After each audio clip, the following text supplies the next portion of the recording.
Ini adalah rahasia tengah malam. Beranikah kau mendengarnya?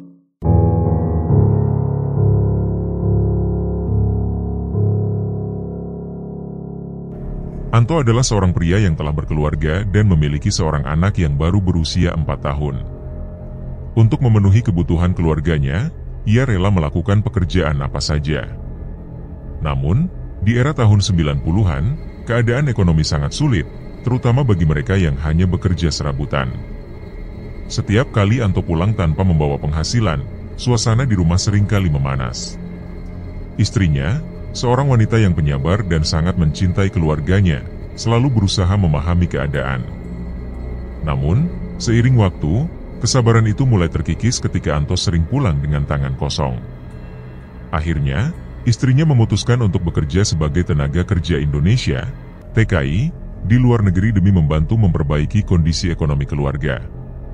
Keputusan itu tidak mudah, dan restu dari Anto tidak datang begitu saja. Berulang kali terjadi perdebatan, hingga akhirnya istrinya berkata bahwa niatnya bukan untuk merendahkan Anto, melainkan untuk meringankan beban keluarga. Dengan penuh perjuangan, akhirnya Anto merestui kepergian istrinya. Setelah mendapat izin, wanita itu berangkat meninggalkan kampung halaman, suaminya, dan anak sematawayangnya demi mencari penghidupan yang lebih baik. Kepergian istrinya tidak membuat Anto berdiam diri. Justru, ia bekerja lebih keras meskipun hasil yang didapatkan tetap terbatas. Kini, ia tinggal bersama anaknya di rumah ibunya. Anto dan anaknya tidak lagi menempati gubuk kecil sederhana karena ia sering pulang larut malam dan tidak sempat memasak. Suatu hari, saat Anto sedang berada di rumah, datang seorang saudara ibunya bersama seorang pria parubaya. Setelah berbincang ringan, pembicaraan pun beralih ke maksud kedatangan mereka. Rupanya, saudara tersebut membawa seorang pria yang ingin melamar ibunya, yang saat itu adalah seorang janda dengan 10 anak. Dari 10 anak itu, baru 2 yang menikah, yakni Anto dan kakaknya. Ibunya tidak langsung memberikan jawaban atas lamaran tersebut. Anto, sebagai anak kedua, mencoba memberikan tanggapan dengan hati-hati, mengingat ibunya memiliki banyak anak yang masih kecil dan belum menikah. Namun, pria yang datang bersama saudaranya itu menyatakan bahwa ia justru ingin menikahi ibunya karena alasan tersebut. Ia ingin membahagiakan keluarga mereka dan menjamin bahwa semua kebutuhan ekonomi akan terpenuhi. Saudara ibunya menambahkan bahwa pria itu memiliki harta melimpah. Rumahnya seperti istana, mobilnya banyak, dan uangnya berlimpah hingga berserakan di rumah. Penjelasan tersebut membuat Anto dan ibunya terkejut sekaligus tergoda. Pria itu bahkan memberikan uang sebesar 20 juta rupiah sebagai bentuk kesungguhan niatnya. Meskipun tergiur, Anto meminta waktu untuk berunding dengan keluarganya sebelum memberikan jawaban. Setelah pria itu pergi, Anto segera mengumpulkan kakaknya dan saudara-saudaranya yang lain untuk bermusyawarah. Di tengah diskusi, kakaknya mengingatkan agar mereka tidak mudah percaya, meskipun pria itu tampak kaya. Sebagai langkah kehati-hatian, mereka memutuskan untuk mengunjungi rumah pria tersebut terlebih dahulu guna memastikan kebenaran ucapannya. Namun, ibu mereka memiliki pandangan berbeda. Ia merasa terluka dengan perlakuan mantan suaminya yang meninggalkan mereka demi perempuan lain. Bagi sang ibu, menerima lamaran ini adalah kesempatan untuk memperbaiki kehidupan anak-anaknya yang selama ini hidup dalam kesulitan. Ia ingin memastikan bahwa mereka tidak lagi kesulitan makan seperti sekarang. Keputusan akhirnya diambil. Lamaran pria tersebut diterima, tetapi dengan syarat beberapa anaknya akan ikut melihat rumah pria itu untuk memastikan segalanya. Uang yang diberikan sebelumnya pun digunakan untuk membeli perlengkapan acara lamaran. Keesokan harinya, keluarga besar berkumpul untuk menyaksikan proses lamaran. Acara berlangsung lancar, dan suasana bahagia terpancar dari wajah semua anak yang berharap kehidupan mereka akan berubah lebih baik. Namun, pria itu mengutarakan permintaan yang mengejutkan. Ia ingin pernikahan dilangsungkan segera, tanpa harus diadakan di rumah mereka. Pria itu mengajukan ide untuk membawa keluarga Anto langsung ke rumahnya hari itu juga. Keinginannya adalah memastikan bahwa semua keluarga dapat melihat sendiri kehidupan yang dijanjikannya sebelum melangkah lebih jauh.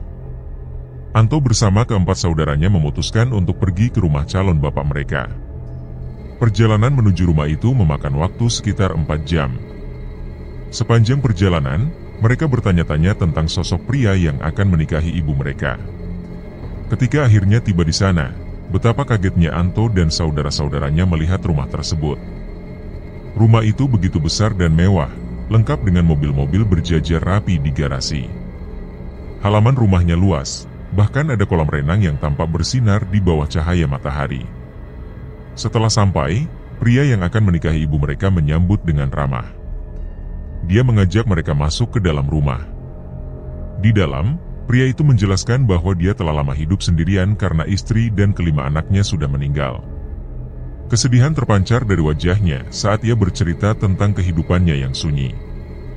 Namun, pria itu mengaku sangat bahagia setelah mendengar dari saudara mereka bahwa ibu Anto memiliki banyak anak. Ia berharap pernikahan ini akan mengakhiri kesepiannya. Rumah yang sepi itu akan kembali ramai dengan kehadiran mereka. Anto dan saudara-saudaranya begitu terpana melihat betapa megahnya isi rumah itu. Semua barang di dalamnya tampak mewah dan mahal, menandakan betapa kayanya pria tersebut. Ia meyakinkan mereka bahwa seluruh hartanya akan diwariskan kepada mereka jika ia meninggal nanti. Pria itu berharap bisa membahagiakan ibu dan anak-anaknya, sembari menyerahkan sejumlah uang sebagai persiapan pernikahan. Anto dan saudara-saudaranya mulai merasa percaya, terutama ketika pria itu menawarkan kehidupan yang jauh lebih baik. Mereka pun pulang untuk mempersiapkan pernikahan ibu mereka yang akan dilaksanakan beberapa hari kemudian. Ketika hari pernikahan tiba, cuaca begitu cerah, seolah-olah merestui penyatuan ibu mereka dengan pria tersebut.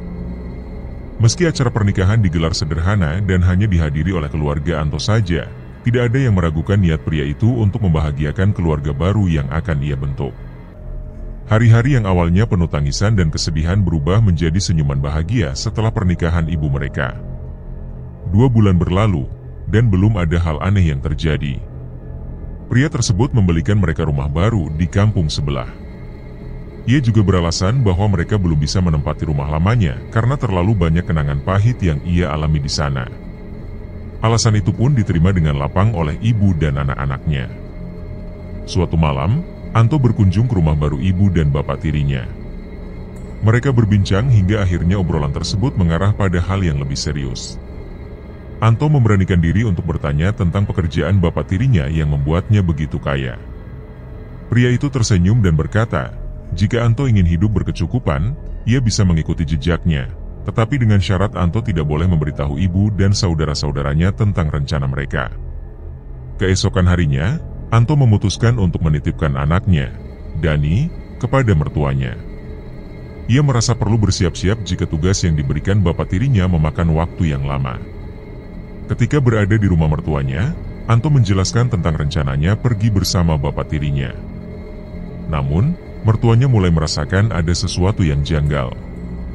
Mereka mengingatkan Anto tentang berbagai keanehan yang terjadi, mulai dari pernikahan yang hanya dihadiri keluarga Anto hingga kematian misterius dari keluarga bapak tirinya. Bapak mertuanya mencoba meyakinkan Anto bahwa ada sesuatu yang tidak beres, meskipun itu hanya sekadar dugaan. Ibu mertuanya juga ikut bicara, menyarankan agar Anto berhati-hati dan selalu memperkuat keimanan kepada Allah.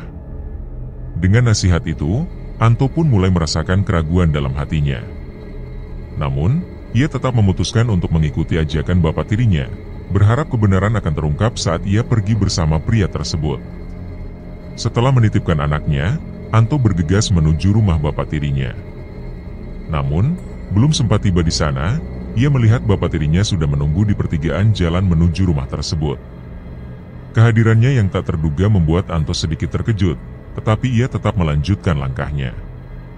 Bapak tirinya tampak waspada, memastikan tidak ada orang lain yang mengetahui rencana mereka. Semua saudara dan ibunya tidak diberitahu, hanya mertua Anto yang mengetahuinya.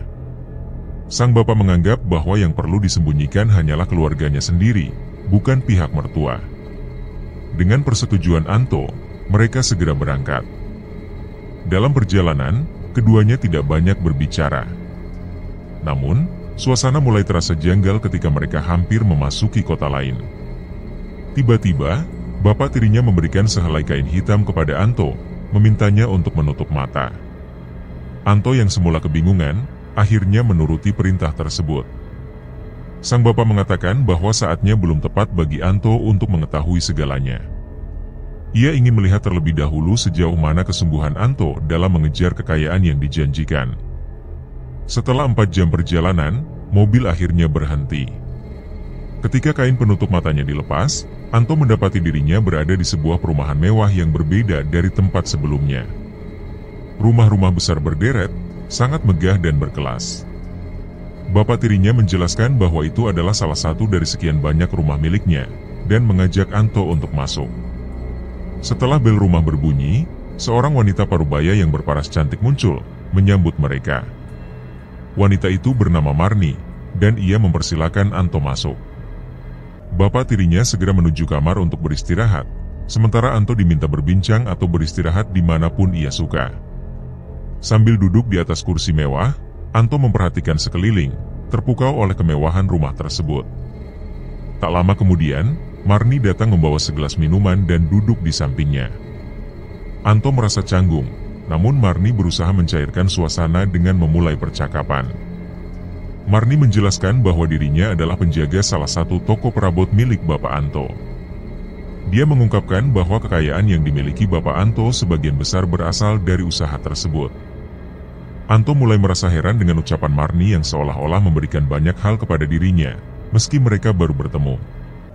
Marni bahkan menyebutkan bahwa rumah dan toko perabotan tersebut akan diberikan kepada Anto di masa depan, meskipun Anto belum sepenuhnya memahami bagaimana semua itu bisa terjadi. Anto terdiam, merasa bingung sekaligus senang mendengar semua janji itu. Marni dengan santai menjelaskan bahwa penghuni rumah sebelumnya telah dipindahkan ke tempat yang lebih baik oleh Bapak Anto, lengkap dengan usaha baru dan kompensasi yang menggiurkan.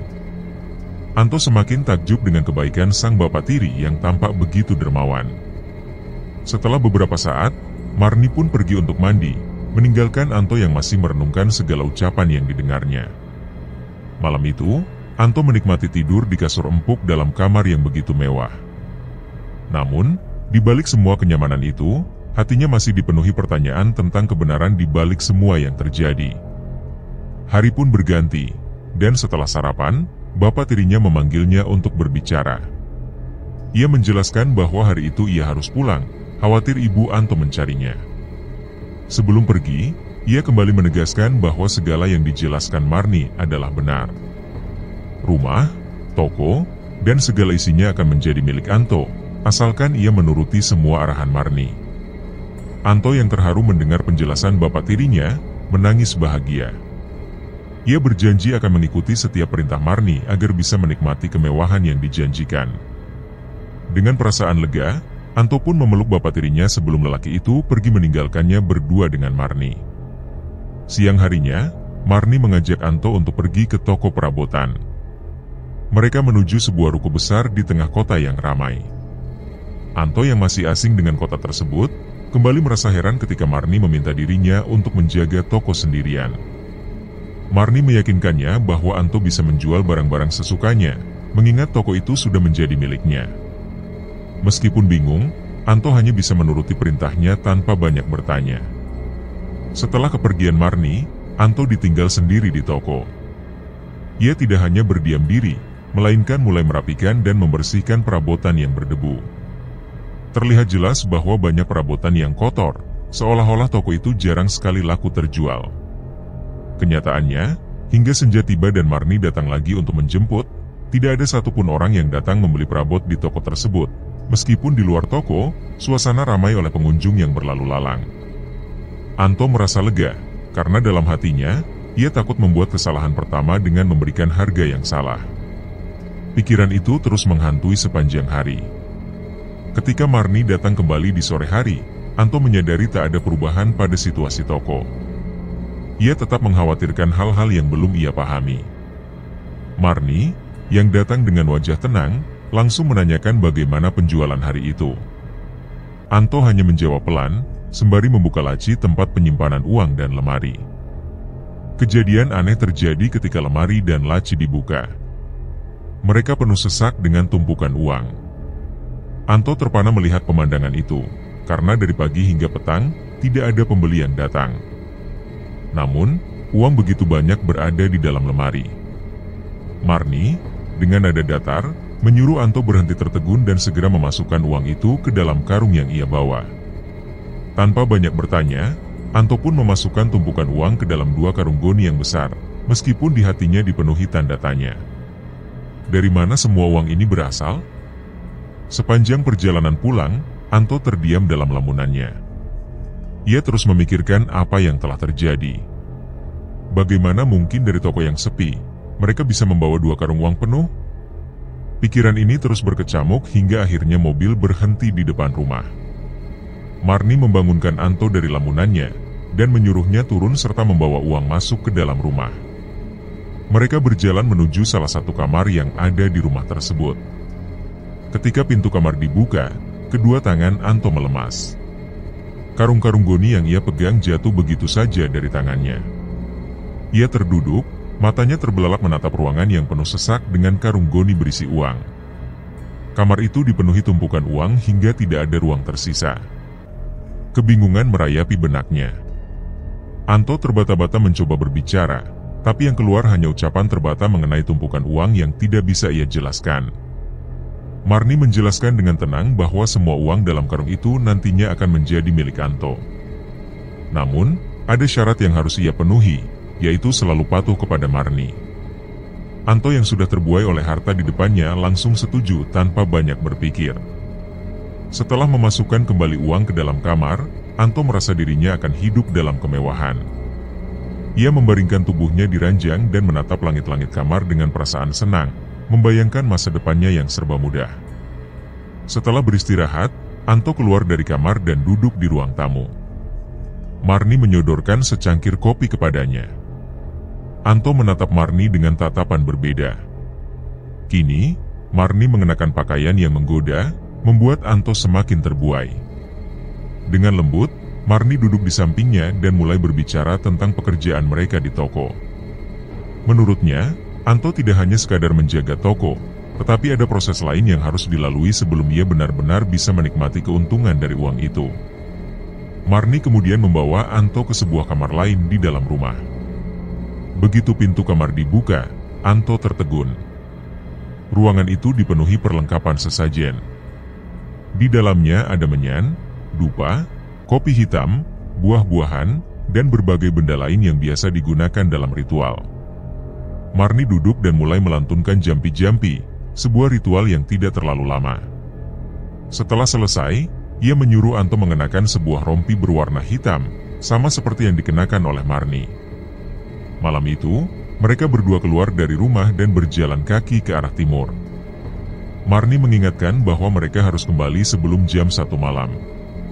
Selama perjalanan, Anto menyaksikan keanehan lain. Ketika mereka menyeberang jalan, sebuah mobil melaju kencang ke arah Marni. Anto berteriak panik, namun mobil itu justru menembus tubuh Marni seolah ia tidak terlihat. Dengan tenang, Marni menjelaskan bahwa rompi hitam yang mereka kenakan membuat tubuh mereka tak kasat mata dan mampu menembus benda padat. Sepanjang perjalanan, mereka terus berjalan tanpa ada seorang pun yang melihat keberadaan mereka.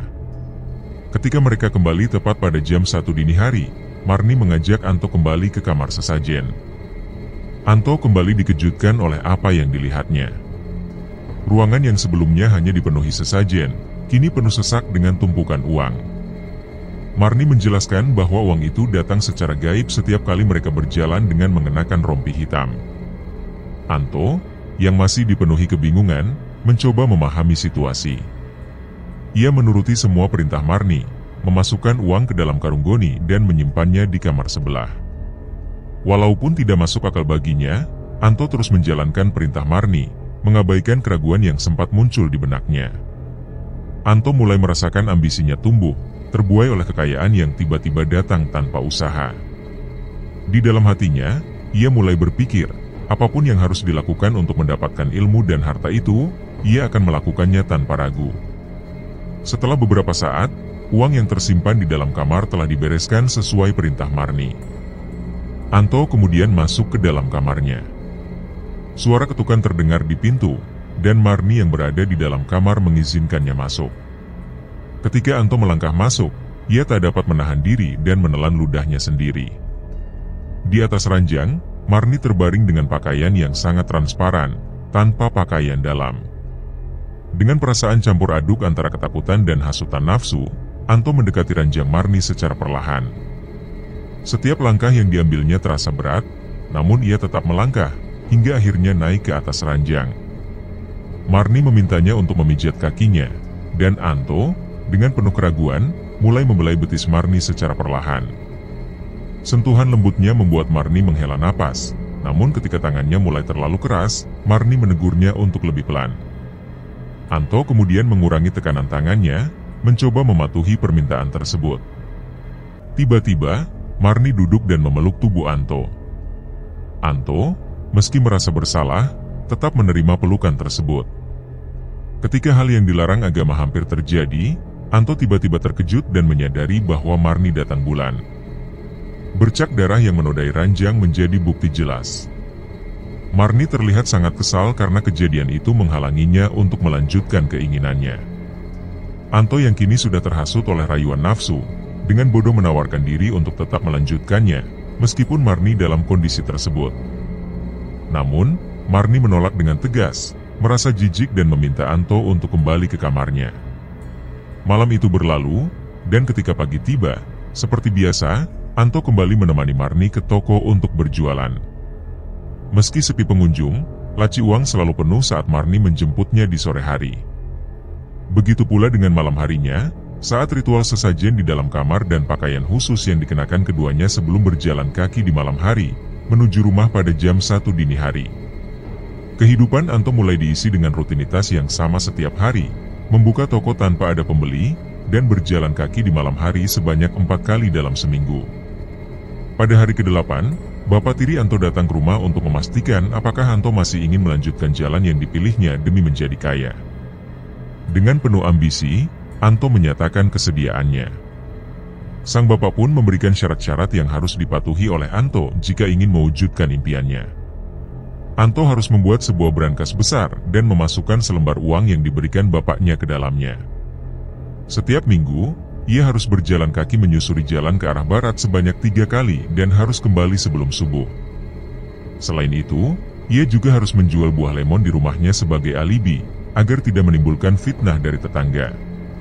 Sembako lainnya juga akan dijual sebagai penyeimbang usaha dagang tersebut. Anto, dengan tekad yang bulat, menyanggupi semua syarat yang diberikan. Ia menerima modal yang cukup dari Marni untuk memulai usahanya. Sang bapak berpesan agar Anto tidak menceritakan hal ini kepada siapapun, karena jika rahasia ini terbongkar, segala usaha akan sia-sia, bahkan ia bisa celaka. Hari itu juga, Anto diantar Marni ke terminal dan kembali ke rumahnya dengan menaiki bus.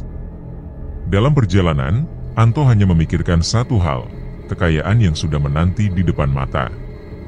Sesampainya di rumah, ia tidak langsung menjemput anaknya yang tinggal di rumah mertuanya. Sebaliknya, ia bergegas mempersiapkan segala sesuatu sesuai instruksi. Kamar depan rumahnya dirombak menjadi warung, dan brankas besar dibuat untuk menyimpan selembar uang yang diberikan bapaknya. Selama 5 hari penuh, Anto mempersiapkan segala sesuatunya, hingga akhirnya ia membuka warung tersebut. Lemon menjadi barang dagangan utamanya, diselingi dengan sembako lainnya agar para tetangga tidak curiga. Pagi yang cerah menyambut hari pertama Anto membuka warungnya. Namun, keanehan langsung terjadi. Meskipun rumahnya berada di perkampungan yang padat, tak ada satupun orang yang datang untuk membeli dagangannya. Dari pagi hingga siang, tak satu orang pun datang, bahkan hingga azan zuhur berkumandang. Anto, yang mulai gusar, berbisik dalam hati bahwa ia perlu berdoa agar Allah mempermudah rezekinya. Namun, saat mengambil air wudhu, kepalanya tiba-tiba terasa sangat sakit, seolah-olah ribuan paku menusuk kepalanya. Meski begitu, Anto tetap melanjutkan wudhunya dan bersiap melaksanakan salat. Saat ia mulai salat, rasa sakit yang dirasakan semakin parah, kini seluruh tubuhnya terasa sangat sakit. Air matanya menetes, menahan rasa sakit yang luar biasa, namun ia tetap berusaha menyelesaikan ibadahnya. Anehnya, setelah selesai salat, rasa sakit itu seketika hilang. Tubuhnya kembali normal seolah tak pernah merasakan sakit sebelumnya. Anto kembali ke warungnya dan tetap menjaga toko meskipun tak ada seorang pun yang datang. Banyak orang yang lewat di depan warungnya, namun tak ada yang singgah, bahkan untuk menyapa. Hingga azan asar berkumandang, situasi masih sama.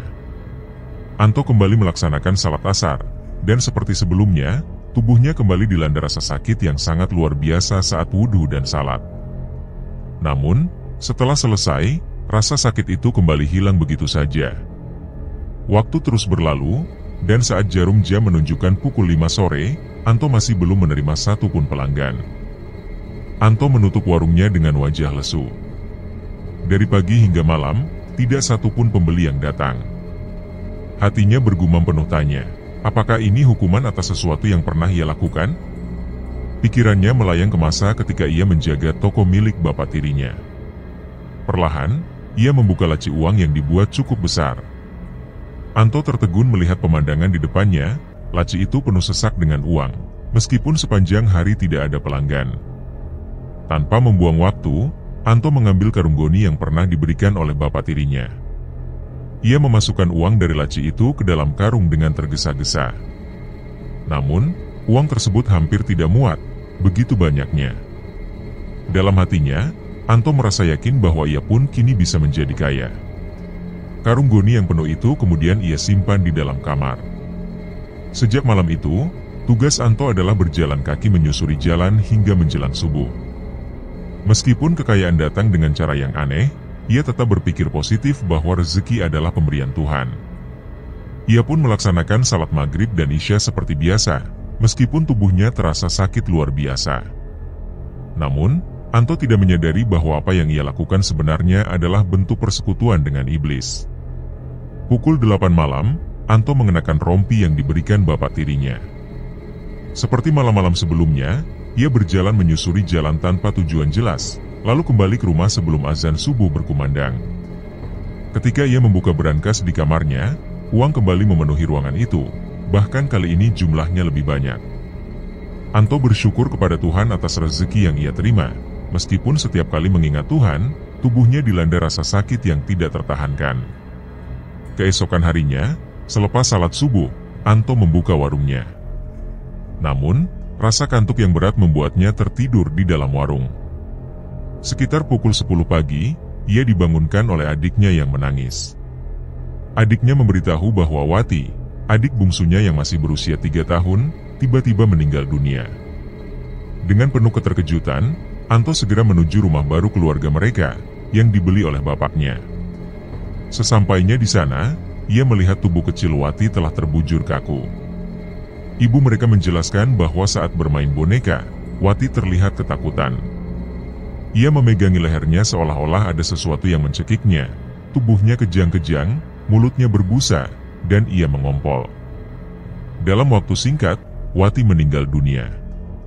Hari itu, keluarga mereka mengantar jenazah Wati ke peristirahatan terakhirnya dengan penuh tangis. Sore harinya, saat Anto kembali ke rumah, laci uang di warungnya kembali terisi penuh, bahkan kini terdapat lembaran uang dolar. Anto kembali bersyukur, namun rasa sakit yang menyiksa tubuhnya datang lagi.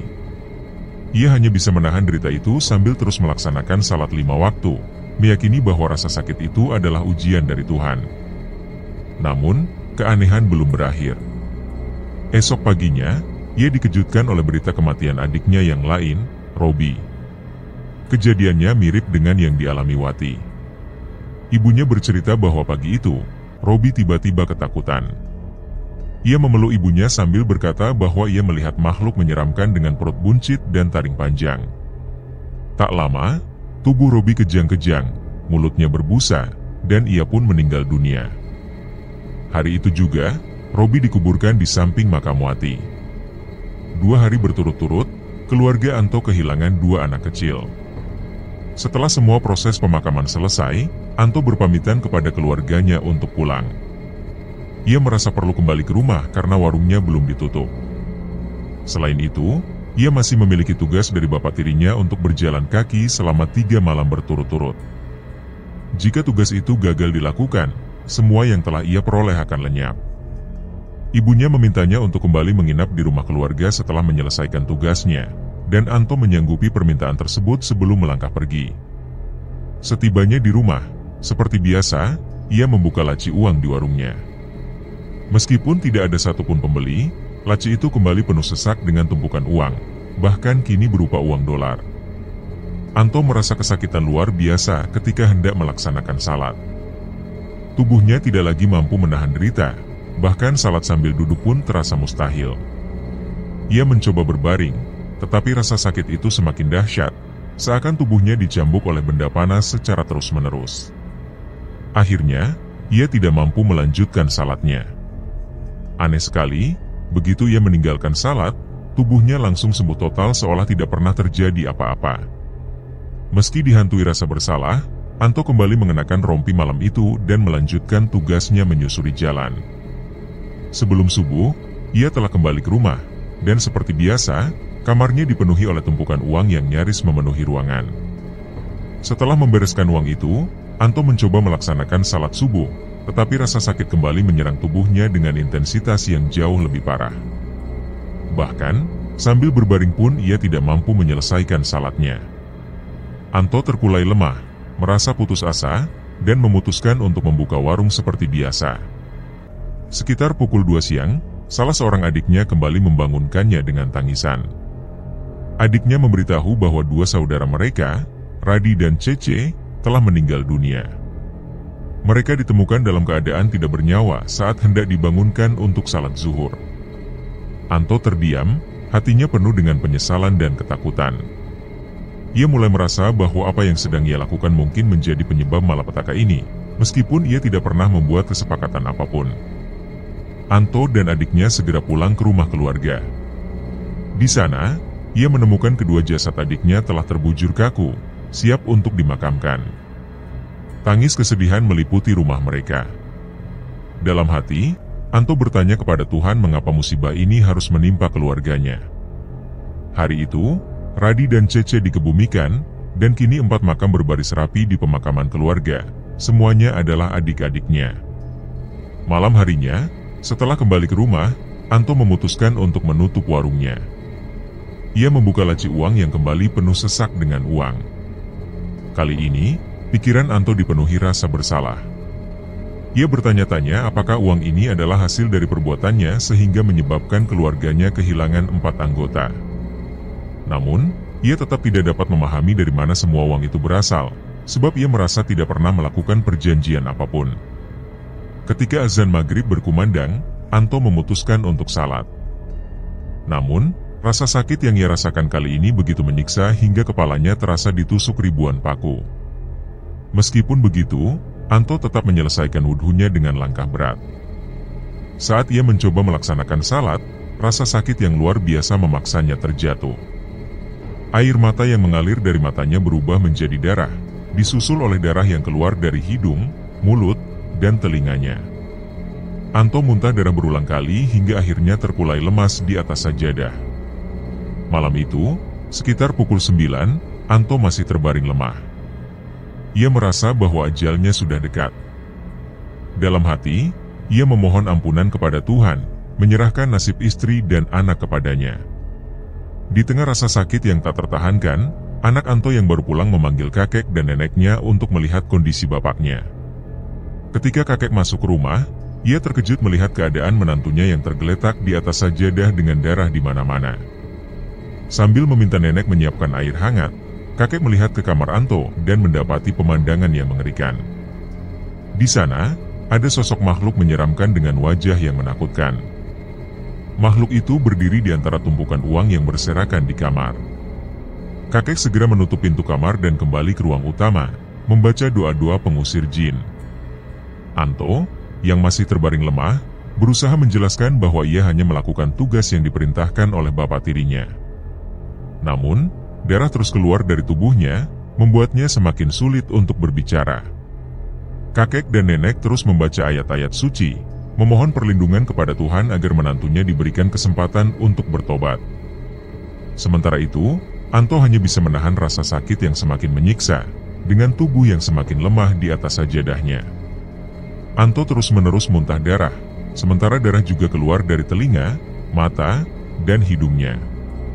Kesakitan itu membuat tubuhnya bergetar hebat, sementara tangisan pilu anaknya menggema di dalam rumah, memohon pertolongan. Ibu mertua Anto yang sedang membaca ayat-ayat suci Al-Quran menghentikan bacaannya sejenak. Dia mengambil sapu lidi yang berada di dekat pintu, kemudian memukul-mukul dinding di sekeliling rumah sambil membaca doa-doa pengusir makhluk gaib. Di saat yang sama, tiba-tiba rumah panggung tempat mereka tinggal berguncang hebat, seakan-akan roboh. Namun, hal itu tidak membuat ibu mertua Anto gentar. Dia tetap melanjutkan munajatnya kepada Allah, memohon perlindungan dari segala mara bahaya. Gemuruh suara langkah kaki mulai terdengar mengelilingi rumah. Sosok tak kasat mata memanggil-manggil nama Anto dengan suara menyeramkan. Namun, mertua Anto tidak menghiraukan panggilan itu, mereka lebih memilih fokus melanjutkan doa-doa mereka. Makhluk itu kemudian berteriak dengan suara menggelegar, mengatakan bahwa Anto tidak bisa diselamatkan karena seluruh keluarganya telah menjadi tumbal dari perjanjian yang dibuat oleh seseorang. Meskipun demikian, mertua Anto tetap tidak terganggu, dan terus memohon perlindungan kepada Tuhan. Perlahan-lahan, rasa sakit yang dialami Anto mulai mereda. Darah yang mengalir dari tubuhnya pun berhenti, dan kondisinya mulai membaik. Namun, gangguan tidak berhenti sampai di situ. Hingga menjelang subuh, rumah mereka terus diguncang gempa yang dahsyat. Tetapi anehnya, rumah tersebut tidak roboh. Di luar, suara-suara menyeramkan mulai menghilang seiring dengan berkumandangnya azan subuh. Anto dan anaknya, Dani, akhirnya bisa terlelap, tetapi kedua mertuanya tetap terjaga, terus memanjatkan doa hingga pagi tiba. Ketika matahari terbit, keanehan kembali terjadi. Tubuh Anto yang semula tenang mendadak berubah. Matanya melotot liar, dan perutnya membesar seperti seorang ibu yang hendak melahirkan. Lidahnya menjulur panjang, bergoyang-goyang seperti ular. Nenek yang panik memohon kepada suaminya untuk segera mencari bantuan. Kakek pun membawa Dani pergi untuk mencari ustadz yang bisa membantu mereka. Sayangnya, ustadz yang mereka cari sedang keluar kota. Kakek kembali ke rumah dengan tangan hampa, hanya membawa pesan bahwa anak sulung mereka tengah mencari ustadz lain untuk datang membantu. Sementara itu, kondisi Anto semakin memburuk. Dia mulai menggedor-gedor kepalanya ke lantai hingga menimbulkan bunyi yang menyesakkan hati. Tak lama kemudian, seorang tamu tak terduga datang ke rumah. Tamu itu ternyata adalah bapak kandung Anto. Setelah mendengar cerita dan melihat kondisi putranya, bapak Anto duduk di sampingnya dengan penuh kesedihan.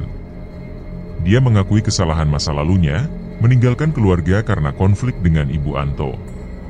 Namun, sebelum dia sempat memperbaiki keadaan, Anto kembali kesakitan.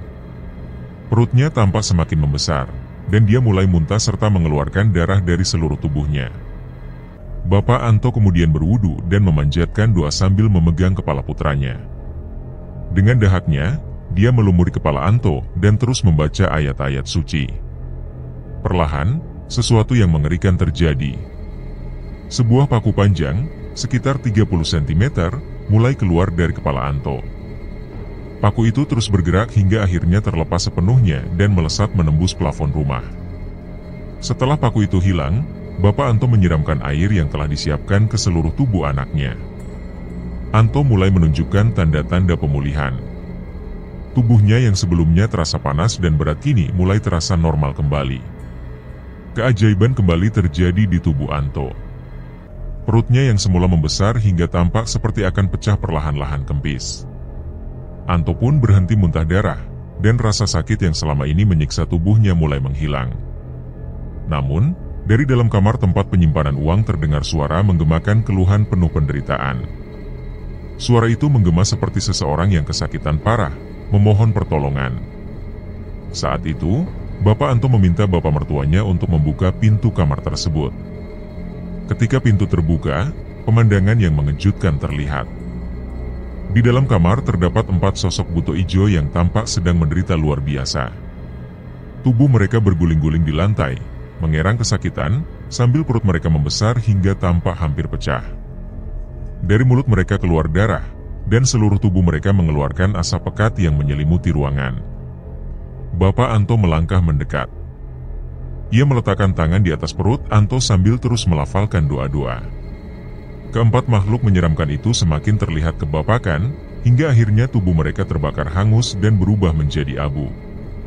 Dalam sekejap, Kesakitan yang dirasakan oleh Anto pun lenyap sepenuhnya. Ia berdiri dengan tubuh yang terasa lebih ringan dan bebas dari penderitaan.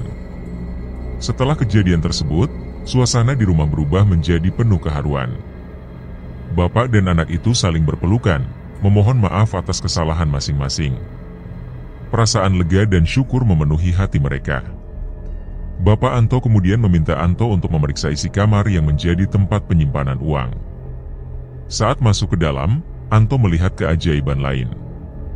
Semua tumpukan uang dan karung yang sebelumnya penuh dengan uang kini berubah menjadi tumpukan daun sirsak yang mengering. Bapak Anto menjelaskan bahwa apa yang terjadi bukan sepenuhnya kesalahan Anto. Semua kejadian ini adalah akibat dari perbuatan bapak tirinya yang telah melakukan praktik-praktik terlarang. Bapak Anto juga menegaskan bahwa tidak perlu merasa bersalah atas kematian adik-adiknya, karena mereka telah berada di tempat terbaik di sisi Tuhan. Penjelasan itu membawa ketenangan bagi Anto, yang kemudian langsung bersujud, memohon ampunan kepada Allah atas segala kehilafannya. Di tengah suasana yang penuh rasa syukur, terdengar suara salam dari luar rumah. Mereka menjawab serentak, lalu menyambut tamu yang ternyata adalah saudara dari Ibu Anto. Tamu itu datang membawa berita tentang bapak tiri Anto.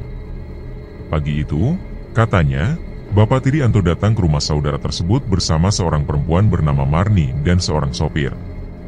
Awalnya, mereka berbincang ringan, termasuk membahas kematian 4 adik Anto.